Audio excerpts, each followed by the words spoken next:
प्रिय भक्तगण, आज हम आपको एक कथा का श्रवण करा रही हूँ जो सुनने मात्र से आपके जीवन में सुख, संपत्ति और धन की वर्षा होगी। तो चलिए कथा को प्रारंभ करते हैं।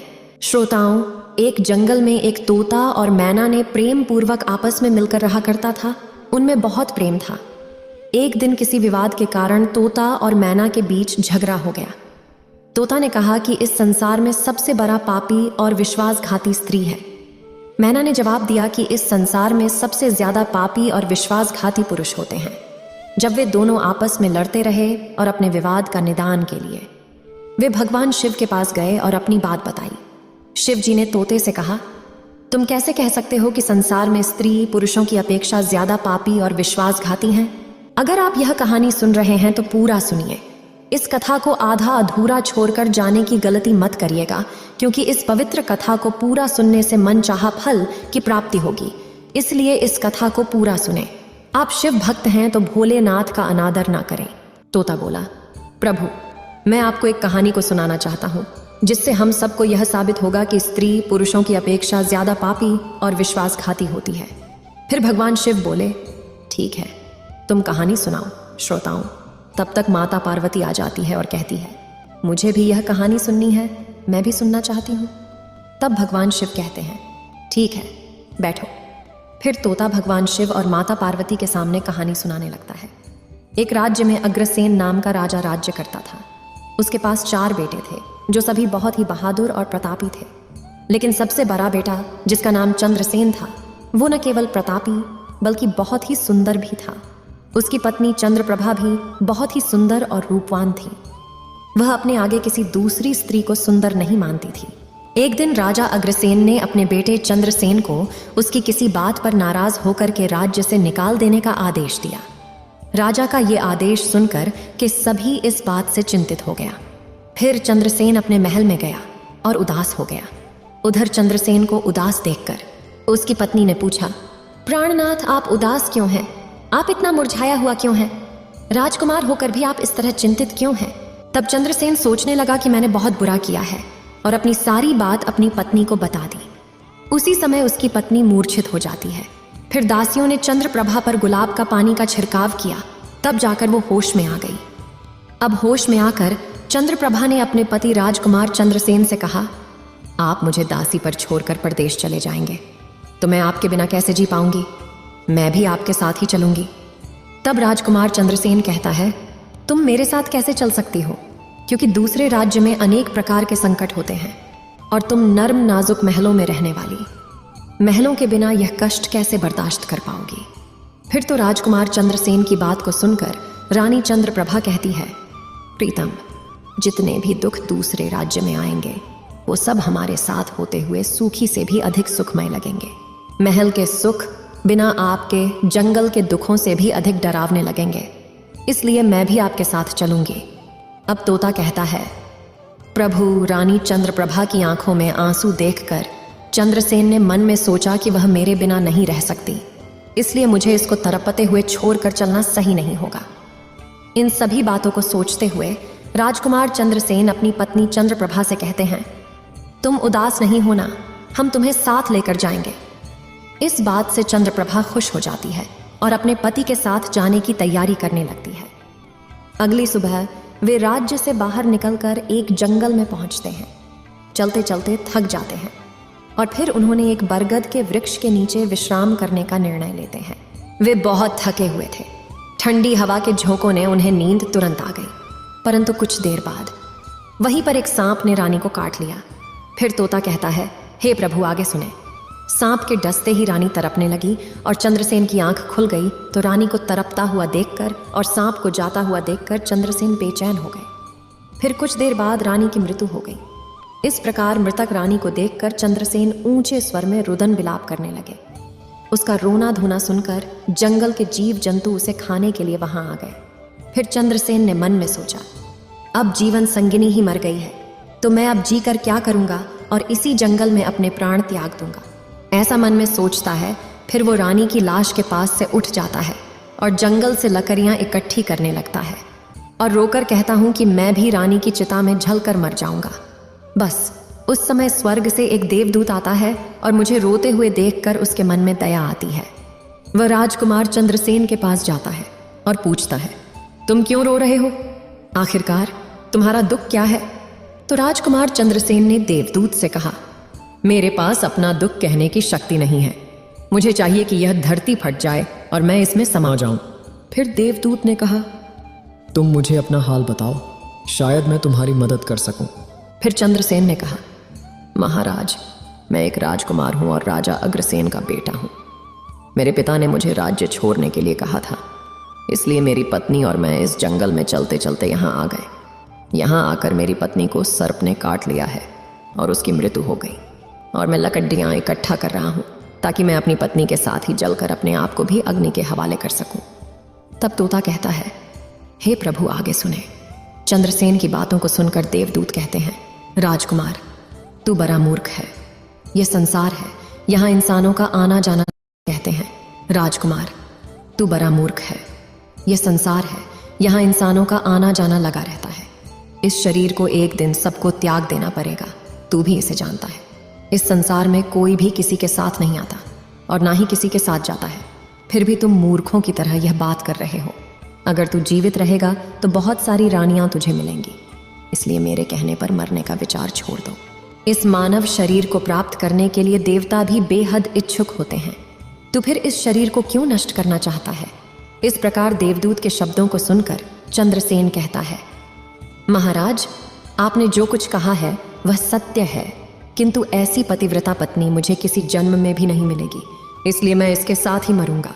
फिर देवदूत चंद्रसेन के विचार सुनकर देवदूत ने जान लिया कि ये अपनी पत्नी के बिना नहीं रह सकता है। तब देवदूत ने चंद्रसेन से कहा, राजकुमार, तेरी पत्नी के जीवित करने के लिए केवल एक ही उपाय है। अब तू मेरी बात को ध्यान से सुनो। यदि तू इस उपाय को कर सकता है तो तेरी रानी जीवित हो सकती है। फिर चंद्रसेन ने कहा, महाराज, आप जो कुछ भी कहेंगे वह सब करने के लिए तैयार हूं, केवल मेरी पत्नी को जीवित कर देना। तब देवदूत ने कहा, तुम्हारी रानी की आयु केवल 20 वर्ष थी, जिसने इसे बिता दिया। इसके बदले तेरी उम्र 70 वर्ष की है, जिसमें से 30 वर्ष बीत चुके हैं। तेरी जीवन काल में 40 वर्ष अब भी बाकी हैं, यानी तुझे 40 साल और जीने का अवसर है। यदि तू अपनी पत्नी को आधा अपने जीवन का समर्पण कर देता है तो तुम दोनों की आयु समान हो जाएगी। अगर तुम यह मान लो तो रानी जल्द ही ठीक हो जाएगी। इस तरह देवदूत की बात सुनकर राजकुमार चंद्रसेन ने कहा, मुझे मान्य है। फिर देवदूत ने चंद्रसेन के हाथ में पानी दिया और 20 वर्षों तक रानी के पैरों पर पानी डालने का संकल्प लिया। अब जैसे ही चंद्रसेन ने संकल्प किया कि वह जल को रानी के पैरों पर डालेगा, देवदूत ने कह दिया, पानी को पैरों पर डालने से पहले मेरे एक बात को ध्यान से समझ लो। इसमें एक गुप्त रहस्य भी है।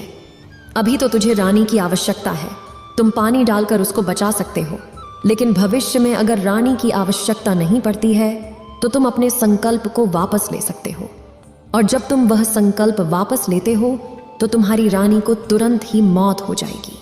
परंतु एक बात हमेशा याद रखना, इस संकल्प को कभी वापस न लेने की बात रानी से कहना मत, वरना तुम अपने संकल्प को वापस नहीं ला सकोगे। हमेशा याद रखना, जीवन में कुछ बातें हमेशा छिपा कर रखनी चाहिए, क्योंकि कभी कभी ये बातें काम आ सकती हैं। फिर तो ऐसा कहकर और उस रानी के सामने आकर वो देवदूत जो थे अंतर्ध्यान में चले गए।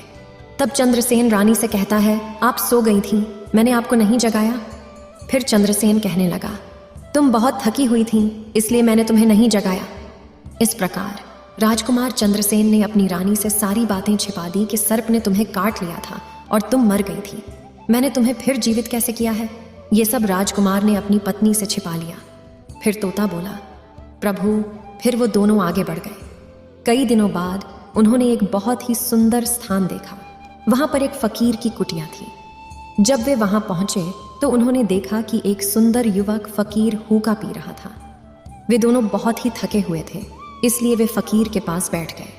उस समय राजकुमार ने रानी से कहा, रानी, हमें प्यास लगी है, हम कुएं पर जाकर पानी पी आते हैं। अगर तुम भी प्यासी हो तो तुम्हारे लिए भी पानी ले आते हैं। तब राजकुमार की बात को सुनकर रानी ने कहा, मुझे तो प्यास नहीं लगी है, आप जाइए, पानी पिए, फिर वापस आइए।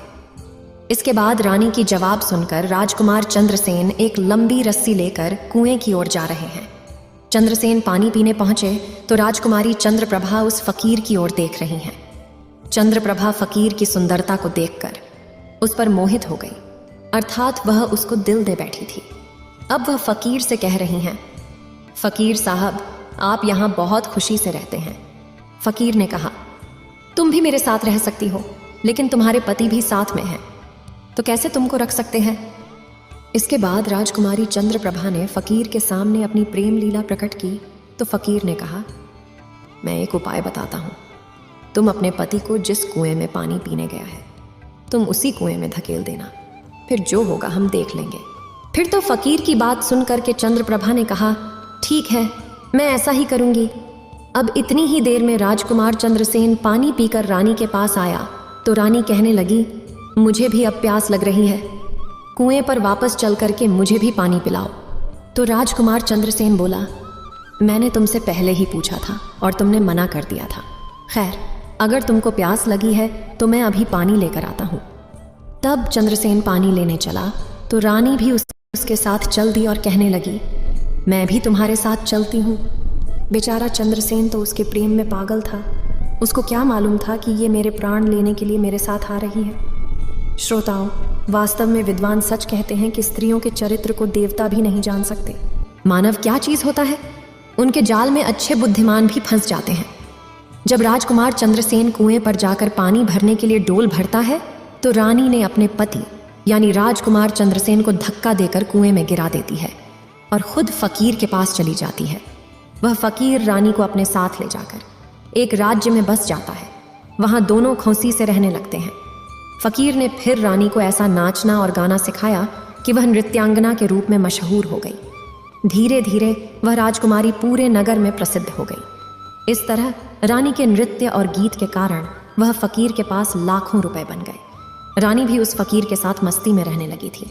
जिस समय रानी ने अपने पति चंद्रसेन को कुएं में धकेल दिया था, तब संयोग से एक जंजीर जो कुएं में लटकी थी उसे पकड़ लिया था। चंद्रसेन ने उसको पकड़ा और कुएं में लटकता रहा। ईश्वर को याद करते हुए वो सोचने लगा, क्या यही मेरे प्यार की सजा है? और कुछ समय बाद बंजारों का एक काफिला वहां आया। काफिले में से एक बंजारा डोल लेकर कुएं का पानी भरने लगा। जब उसने पानी में डोल डाला तब चंद्रसेन ने उसका डोल हाथ से पकड़ लिया। बंजारा यह देखकर चौंक गया और पूछा, तुम कौन हो? राजकुमार चंद्रसेन ने कहा, भाई, मैं आफत का मारा हुआ हूं, मुझे यहां से निकालो और मेरी जान बचाओ। मैं सारी जिंदगी आपके उपकार को नहीं भूलूंगा। और ऐसा कह करके राजकुमार बंजारे से प्रार्थना करने लगा। फिर तो राजकुमार चंद्रसेन के दुख को देखकर कि उस बंजारे को उस पर दया आ गई और उसने चंद्रसेन को कुएं से बाहर निकाल लिया और फिर पूछा, ये भाई, तुम कौन हो? तुम इस कुएं में कैसे गिरे? तुम मुझे अपना हाल बताओ। तब चंद्रसेन ने कहा, भाई, मैं अपना हाल आपसे कैसे कहूं? जो मुश्किलें मेरे साथ हुई हैं, भगवान ना करे किसी के साथ ऐसा हो। फिर चंद्रसेन ने कहा, यदि तुम मुझसे जानना ही चाहते हो तो मैं आपको अपनी कहानी सुनाता हूँ। मैं एक राजकुमार हूँ।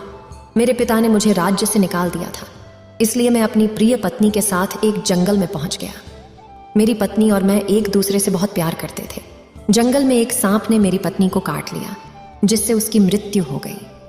मैं जब अपनी पत्नी के साथ मरने जा रहा था, तब एक देवदूत ने मुझ पर दया की और मेरी आयु के 20 वर्ष में मेरी पत्नी को देने के बाद उसे पुनः जीवित कर दिया। फिर हम उस जंगल से आगे बढ़े। कुछ दिनों बाद हम एक स्थान पर पहुंचे जहां एक फकीर का डेरा था। मुझे प्यास लगी, मैं पानी पीने गया। जब मैं वापस आया तो मेरी पत्नी ने मुझसे कहा कि उसको भी प्यास लगी है, मुझे भी पानी पिलाओ। और इसी तरह कहकर मेरी पत्नी मेरे साथ उस कुएं पर आ गई। मैं कुएं से पानी निकाल रहा था तो उसने मुझे पीछे से धक्का दिया। कुएं में लटकी हुई एक जंजीर मेरे हाथ में आ गई, जिससे मैं कुएं में गिरने से बच गया। और फिर जब आप आए तो मैंने आपको आवाज़ दी, जिसके बाद आपने मुझे कुएं से बाहर निकाला। अब तोता बोला, प्रभु, इस प्रकार राजकुमार चंद्रसेन ने दुखी मन से सारा हाल उस बंजारे से कह दिया और फिर अपनी व्यथा सुनाकर चंद्रसेन चुप हो गए। उधर बंजारा ने उसकी बात को सुना और रानी की करतूत सुनकर दुखी होकर कहा कि स्त्रिया का चरित्र भगवान भी नहीं समझ सकते, तो मनुष्य कैसे समझ सकता है। बोलकर ऐसे कहकर बंजारा ने चंद्रसेन को सिर पर हाथ फेरा और कहा, तुम चिंता मत करो, भगवान बड़े दयालु हैं, वह तुम्हारी सहायता करेंगे। फिर उसने और कहा, तुम चाहो तो हमारे साथ कुछ दिन रुक सकते हो। राजकुमार चंद्रसेन ने उन बंजारों के साथ रहने को सहमत हो गया। फिर उनकी सहायता से वह कुछ दिनों बाद उसी राज्य में पहुंचा जहां उसकी पत्नी चंद्रप्रभा और वह फकीर रह रहे थे। उस राज्य को देखकर वह बंजारे से कहा, भाई, मेरी इच्छा है कि तुम कुछ दिन इस राज्य में रहते हैं। तब बंजारे ने कहा, आप जैसे चाहें, मुझे कोई आपत्ति नहीं है। फिर राजकुमार चंद्रसेन, जो बंजारे से विदा होकर राज्य में आया, काम की तलाश में घूमने लगे। कुछ दिनों बाद राजकुमार की मेहनत परिश्रम देखकर उसे एक बड़े व्यापारी ने अपने पास नौकरी पर रख लिया। इस तरह राजकुमार चंद्रसेन ने उस व्यापारी के पास रहना शुरू किया और बड़ी मेहनत और प्यार से अपने कर्तव्यों का निर्वाह करना शुरू किया। यह देखकर उस व्यापारी ने चंद्रसेन को बड़ा सम्मान दिया और उसे अपने यहाँ का मुनीब बना लिया। और इस तरीके से राजकुमार चंद्रसेन के दिन बड़ी खुशी खुशी गुजरने लगे। अब एक दिन नगर के राजा के यहाँ चंद्रप्रभा के नृत्य का आयोजन हुआ। राजा ने उस शहर के सभी बड़े व्यापारी और सेठों को अपने यहाँ नृत्य देखने के लिए आमंत्रित किया। जब राजकुमारी चंद्रप्रभा का नृत्य होने वाला था, शहर के सभी व्यापारी और सेठ साहूकार राजा के यहाँ पहुंच गए। चंद्रसेन, जो रानी के नृत्य और गायन की प्रशंसा सुनता था, उसने भी सोचा कि मुझे इस नृत्य को देखना चाहिए। उसने भी राजा के दरबार में सेठ के साथ यहाँ पहुंच गया। रानी ने अप्सरा के समान नृत्य किया और उनकी सुरीली आवाज में कई सुंदर रागों को प्रस्तुत किया। उनके गाने को सुनकर महफिल के सभी लोग आश्चर्य में आ गए और सभी बहुत सारे इनाम दिए। इसके साथ ही राजा से लेकर प्रजा तक सभी ने उन्हें प्रशंसा की। राजकुमार चंद्रसेन ने अपने हाथ की अंगूठी उठाई जिसमें हीरा जरा हुआ था और फिर वह उसे उतारकर रानी चंद्रप्रभा को भेंट कर दी। इसके बाद रानी चंद्रप्रभा ने अंगूठी को पहचान लिया और मन ही मन में कहने लगी, यह तो बहुत बड़ा आश्चर्य हो गया। मेरा पति जिंदा है और यहाँ पहुंच गए हैं। अब वह मुझे छोड़ेगा नहीं, इसलिए मुझे कुछ ऐसा करना चाहिए जिससे वह मारा जा सके। उसने मन में सोचा, अब मैं यहाँ के राजा को एक सुरीली गाना और नृत्य सुनाऊंगी जिससे वह खुश होकर मुझे कुछ मांगने के लिए बोलेंगे। तब मैं राजा के आदेश से उन्हें मारवा दूंगी। इसके बाद राजकुमारी चंद्रप्रभा ने एक सुरीली गाना और नृत्य को सुनाई। रानी की इस बसंत की बहार को सुनकर राजा खुश हुआ। वह चंद्रप्रभा को वो बोले, मैं तुम पर बहुत खुश हूं, तुम मुझसे क्या मांगती हो? तब राजकुमारी ने कहा, अगर आप मुझसे प्रसन्न हैं तो सबसे पहले मुझे बच्चन दीजिए और फिर जो कुछ मैं मांगूंगी वह आप मुझे वही देंगे। फिर चंद्रप्रभा ने कहा, इस सभा में मेरे एक चोर है, कृपया उसे फांसी की सजा दें। राजा ने कहा, तुम उस चोर को मेरे सामने लाओ। रानी ने उसका हाथ पकड़ा और उसे राजा के सामने ले गई। राजा ने अपने सैनिकों को आदेश दिया कि उस चोर को जल्लादों के पास ले जाओ और उसे चोर को फांसी पर चढ़ा दो। इसी बीच चंद्रसेन का सेठ भी वहां पहुंचा। वो डरकर चंद्रसेन के पास गया और पूछा, तुमने क्या चुराया इस नर्तकी का जिसके कारण वह तुझे मारना चाहती है? चंद्रसेन ने अपने मालिक से कहा, मालिक, मैंने कुछ नहीं चुराया है, बस आप इस राजा को केवल यह बता दो कि वह मेरी 2 बातें सुन ले, इससे मेरी जान बच सकेगी। अब चंद्रसेन का मालिक इसे सुनकर अपने साथी व्यापारियों और साहूकारों के पास गया और सभी ने मिलकर मशवरा किया। उन्होंने कहा, मित्रों, या तो राजा न्याय करें या हम सभी इस शहर को छोड़कर कहीं और चले जाएंगे। और इस प्रकार सभी व्यापारी राजा के पास गए और कहने लगे, राजा साहब, हमारा मुनीब निर्दोषी है, उसे मार देने की आपका आदेश है। वह कह रहा है कि वह अपनी 2 बातें आपको कहना चाहता है। फिर भी आपको लगे कि उसने अपराध किया है तो उसे फांसी दे देंगे, लेकिन मेरे मरने से पहले राजा केवल मेरी 2 बातों को जरूर सुने। फिर राजा ने व्यापारियों की बात सुनकर कहा, ठीक है, मुनीब को बुलाओ। चंद्रसेन को लेकर राजा के सामने लाया गया और राजा ने कहा, तुम जो कुछ कहना चाहते हो वो मेरे सामने कहो। तब राजकुमार चंद्रसेन ने कहा, महाराज, मैंने क्या दोष किया है जिसके कारण आपने मेरी हत्या का आदेश दे दिया है? फिर उसकी बात को सुनकर राजा ने कहा, तू इस नर्तकी का चोर है। तो चंद्रसेन ने कहा, नहीं महाराज, मैं इस उल्टा स्त्री का पति हूं जिसने कुएं में धकेल कर एक फकीर के साथ चली आई है। राजकुमारी चंद्रप्रभा ने समझ लिया कि बात बिगड़ रही है। तब राजा से कहती है, महाराज, मैं कुलटा हूं, यह झूठ बोल रहा है। ये कौन है? मैं इसे जानता तक नहीं, ये तो मेरा चोर है, मैं सिर्फ इतना ही जानती हूँ। फिर राजकुमार चंद्रसेन ने कहा, महाराज, ठीक है, अगर यह मेरी पत्नी नहीं है तो वो सब कुछ जो मैंने रास्ते में छोड़ा था वह मेरी अमानत के रूप में वापस कर दें। फिर चंद्रसेन रानी की ओर देखे। राजकुमार ने अपनी अमानत को लौटाने की बात की तो राजकुमारी चंद्रप्रभा ने इसे स्वीकार कर लिया। तब चंद्रसेन ने कहा, अच्छा, अब तुम अपने हाथों में पानी लो, हमारा न्याय इसी सभा में होगा। पानी लेकर वह जमीन पर रखा और कहा, वह वस्तु जो मेरे पास रास्ते में दी गई थी मैं अब वापस कर रहा हूं। रानी ने भी पानी लिया और कहा, जो वस्तु इसने मुझे रास्ते में दी थी मैं अब वापस कर रही हूं। जैसे ही वह अपने हाथों का पानी छोड़ा, रानी के प्राण छूट गए। यह दृश्य देखकर वहां के लोग हैरान रह गए। तो राजा ने यह देख चिंतित होकर चंद्रसेन से कहा, यह क्या हो गया, बताओ मुझे सच्चाई।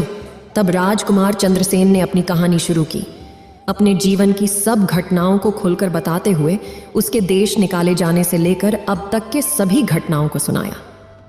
राजा ने सब कुछ सुनकर चंद्रसेन को अपने गले लगा लिया और अपनी बेटी की शादी चंद्रसेन के साथ कर दी। तोता ने कहा, प्रभु, मैंने इस कहानी को सुना है। मैं भी स्त्रियों से घृणा करता हूँ और मैं यह कह सकता हूँ कि इस संसार में स्त्रियां पुरुषों से अधिक पापी और विश्वासघाती होती हैं। अब श्रोताओं, एक बार तोते ने भगवान शिव और पार्वती को एक कहानी से यह बताया कि स्त्री पुरुषों की तुलना में अधिक पापी और विश्वासघाती होती हैं। तो सभी ने इसे सुनकर हैरानी में डाल दिया। पार्वती ने कहा, प्रभु, मुझे लगता है कि तोते सच कह रहा है। स्त्री तो सभी में से केवल एक दो ही बिना नैतिक मूल्यों और ईमानदारी के हो सकती है, परंतु पुरुषों में भी ऐसे कुछ हैं जो पापी और विश्वासघाती हो सकते हैं। फिर भगवान शिव ने पूछा, ठीक है, तो मैना तुम कैसे सिद्ध करोगी यह बात? मैं भी एक कहानी सुनाती हूँ जिससे स्पष्ट होगा कि स्त्री की तुलना में पुरुष अधिक पापी और विश्वासघाती होते हैं। फिर माता पार्वती कहना शुरू किया, प्रभु, एक गांव में एक परिवार रहता था जो बहुत ही धनवान था और उस धनवान यानी सेठ का बेटा एक अद्भुत प्रकार का व्यक्ति था।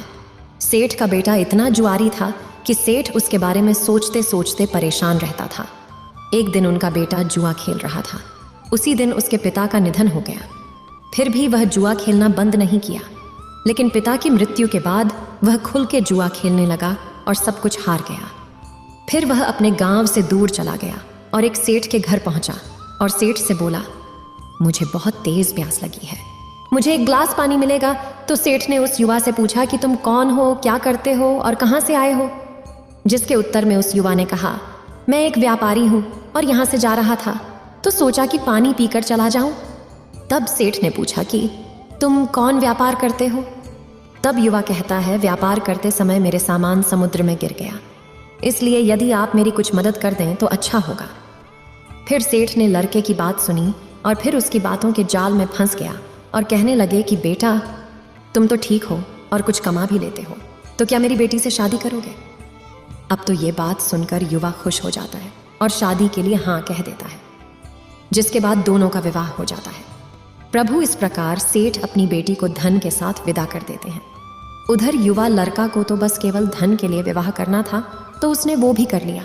अब विवाह के बाद जब युवा सेठ की लड़की को साथ लेकर जा रहे थे तो एक जंगल आ गया। वहां पर युवा लड़का अपनी पत्नी से बोला, देखो, हम अभी जंगल में हैं, यहाँ कोई चोर हमारे गहनों को चुरा सकता है, इसलिए आप अपने सभी गहनों को मुझे दे दें ताकि हम सुरक्षित रह सकें। युवा की पत्नी ने अपने पति पर भरोसा किया और अपने सभी गहनों को उन्हें सौंप दिया। और क्यों ना करें, क्योंकि वह उनके पति थे। उसके बाद युवा ने अपनी पत्नी के गहनों को एक पारदर्शी बंधने में बांध लिया और फिर वे जंगल में आराम से ठहरे। इस दौरान युवा के मन में लालच उत्पन्न हुआ और उनकी पत्नी के साथ जाने वाली एक दासी थी जिसे सेठ ने अपनी लड़की के साथ भेजा था। युवा ने फिर उस दासी को मार डाला। फिर उसने अपनी पत्नी को एक कुएं में गिरा दिया और मन में यह विचार किया कि मैं इसके साथ में सिर्फ पैसों के लिए शादी की थी, मेरे पास पैसे मिल गए और उसने सोचा कि वह पानी में डूबकर मर जाएगी। इस तरह सोचकर वह युवा वहां से चला गया, लेकिन उसकी पत्नी नहीं मरी और वह कुएं से बाहर निकलने के लिए आवाज देती रही। कुएं के पास से एक आदमी गुजर रहा था और जब उसने किसी महिला की आवाज सुनी तो वह उस महिला को कुएं से बाहर निकाल लिया। फिर कुएं से बाहर निकलने के बाद महिला ने अपनी सारी जानकारी उस व्यक्ति को दी और उस व्यक्ति ने महिला को उसके पिता के घर पहुंचा दिया। अब जब महिला पिता के घर पहुंची तो उसके पिता ने पूछा, तुम्हारे साथ क्या हुआ? महिला ने कहा, पिताजी, जंगल में कुछ चोरों ने हम पर हमला किया था और दासी को मार दिया, मुझे कुएं में धकेल दिया और पति के बारे में कुछ पता नहीं है। बेटी की बातें सुनकर सेठ जी ने कहा, कोई बात नहीं, भगवान सब ठीक करेंगे। अब मैं यह कहती हूं कि प्रभु इस दुनिया में स्त्री और पुरुष दोनों ही विश्वासघाती और पापी हो सकते हैं। अब आपके हाथ में न्याय का फैसला है। मैंने भी आपको एक कहानी सुनाई है और तोते ने भी एक कहानी सुनाई है। अब आप ही न्याय करें। उसने अपनी पत्नी को मारा और सारा सामान लेकर के चला गया। अब तोता और मैना की कहानी सुनकर भगवान शिव बोले, ठीक है तोता और मैना, मैंने तुम्हारी कहानी को ध्यान से सुना है। अब मैं तुम्हारा न्याय करता हूँ। सच में इस संसार में स्त्री और पुरुष के बीच ज्यादा पापी या विश्वासघाती कौन होता है, ये मेरे लिए स्पष्ट है। शिव जवाब देते हैं, बिना किसी शंका के यह सत्य है कि इंसान की सोच उसके इस स्तर से नीचे जा सकती है और वहीं पापी और विश्वासघाती होता है। चाहे वह स्त्री हो या पुरुष, इंसान को किसी भी प्रकार के पाप करने से पहले यह सोचना चाहिए कि क्या वह सही है या नहीं। पापी और विश्वासघाती होने की कोई जाति नहीं होती, वह इंसान की सोच और कृतियों का परिणाम होता है। श्रोताओं, वास्तव में इंसान की सोच उसके स्तर से नीचे जा सकती है और यही पापी और विश्वासघाती बना देता है। इस वीडियो को बोलते समय कोई त्रुटि हो तो मैं क्षमा चाहती हूँ। उम्मीद है आप सभी को यह वीडियो अच्छी लगी होगी। अगर आप शिव के सच्चे भक्त हैं तो चैनल को सब्सक्राइब और वीडियो को लाइक करके कमेंट में हर हर महादेव लिख दीजिए।